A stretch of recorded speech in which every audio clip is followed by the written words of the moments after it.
नमस्कार दोस्तों, आज के हमारे इस वीडियो में हम आपके लिए जन्माष्टमी पर्व की कहानी लेकर आए हैं। भाद्रपद की कृष्ण पक्ष की अष्टमी को कृष्ण जन्माष्टमी का उत्सव मनाया जाता है। इस तिथि पर भगवान श्री कृष्ण का कंस के कारागृह में जन्म हुआ था। इस दिन श्री कृष्ण जन्मोत्सव के उपलक्ष्य में अर्धरात्रि में व्रत रखकर भगवान का प्रसाद लिया जाता है और प्रसाद के रूप में फलाहार तथा धनिये की पंजीरी और पंचामृत का प्रयोग किया जाता है। दूसरे दिन इसी उपलक्ष्य में नंद महोत्सव भी मनाया जाता है। ऐसी मान्यता है कि जन्माष्टमी के दिन उपवास करने से मनुष्य 7 जन्मों के पापों से छूट जाता है। दोस्तों, जन्माष्टमी की व्रत कथा के अनुसार द्वापर युग में जब पृथ्वी पाप तथा अत्याचारों से तपने लगी, तब वह गाय का रूप बनाकर सृष्टिकर्ता ब्रह्मा जी के पास गई। ब्रह्मा जी ने सभी देवताओं के साथ जब पृथ्वी की दुख भरी कथा सुनी, तब सभी देवताओं ने ब्रह्मा जी से कहा, यह तो अत्यंत चिंता का विषय है, हमें भगवान विष्णु के पास चलना चाहिए। तब सभी देवतागण ब्रह्मा जी और पृथ्वी को साथ लेकर क्षीर सागर जा पहुँचे। वहाँ भगवान विष्णु अनंत शैया पर सो रहे थे। सभी देवताओं ने भगवान विष्णु की स्तुति करी। देवगणों की स्तुति करने पर भगवान की निद्रा भंग हो गई और भगवान विष्णु ने सभी से आने का कारण पूछा। तब पृथ्वी बोली, हे प्रभु, मेरे ऊपर बड़े पाप और अत्याचार हो रहे हैं, इसका निवारण कीजिए।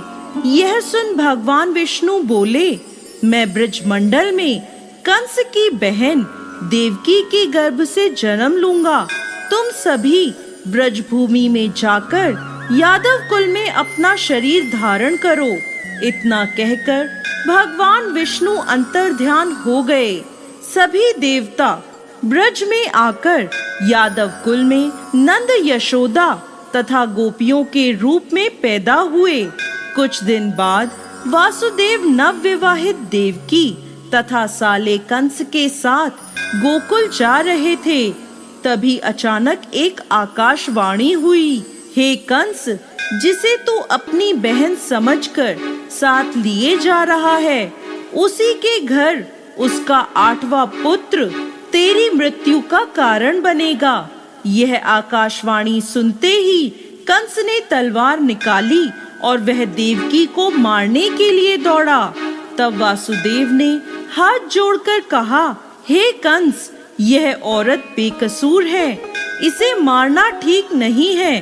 पैदा होते ही मैं अपनी सभी संतानें आपको दे दूंगा, तब आपको कौन मारेगा? कंस उनकी बात मान गया तथा उन्हें कारागृह में ले जाकर बंदी बना दिया गया। दिए गए वचन के अनुसार वासुदेव ने अपनी सभी पुत्रों को पैदा होते ही कंस को दे दिया तथा पापी कंस उन्हें मारता चला गया। देवकी के 7 पुत्रों को मारने के बाद जब कंस ने देवकी के 8वें गर्भ की बात सुनी, तो उसने कारागृह में कड़ा पहरा लगा दिया। तब भाद्रपद की कृष्ण पक्ष की अष्टमी की रात के समय भगवान विष्णु ने बालक के रूप में प्रकट होकर वासुदेव को अपने आप को गोकुल नंद के घर पहुंचाने तथा वहां से कन्या लाकर कंस को सौंपने का आदेश दिया। तब वासुदेव श्री कृष्ण को गोकुल ले चलने के लिए तैयार हुए। दरवाजे अपने आप खुल गए। पहरेदार सोए हुए नजर आए। यमुना पार कर वासुदेव गोकुल पहुंच गए। सोई हुई यशोदा को देखकर उन्होंने बालक श्री कृष्ण को उनके पास सुला दिया और सोई हुई कन्या को लेकर कारागृह में पहुँचे। तब कारागृह के दरवाजे अपने आप बंद हो गए। सिपाहियों ने कंस को सूचना दी। खबर पाते ही कंस ने कन्या को लेकर पत्थर पर पटकना चाहा, लेकिन हाथ से छूटकर आकाश में वह कन्या उड़ गई तथा साक्षात देवी के रूप में प्रकट हुई और बोली, हे कंस, तुझे मारने वाला गोकुल में बहुत पहले पैदा हो चुका है। दोस्तों, इस प्रकार भगवान श्री कृष्ण का धरती पर अवतरण हुआ। इन्हीं भगवान श्री कृष्ण ने बड़े होकर बकासुर, पूतना तथा कंस जैसे राक्षसों का वध कर पृथ्वी तथा अपने भक्तों की रक्षा करी।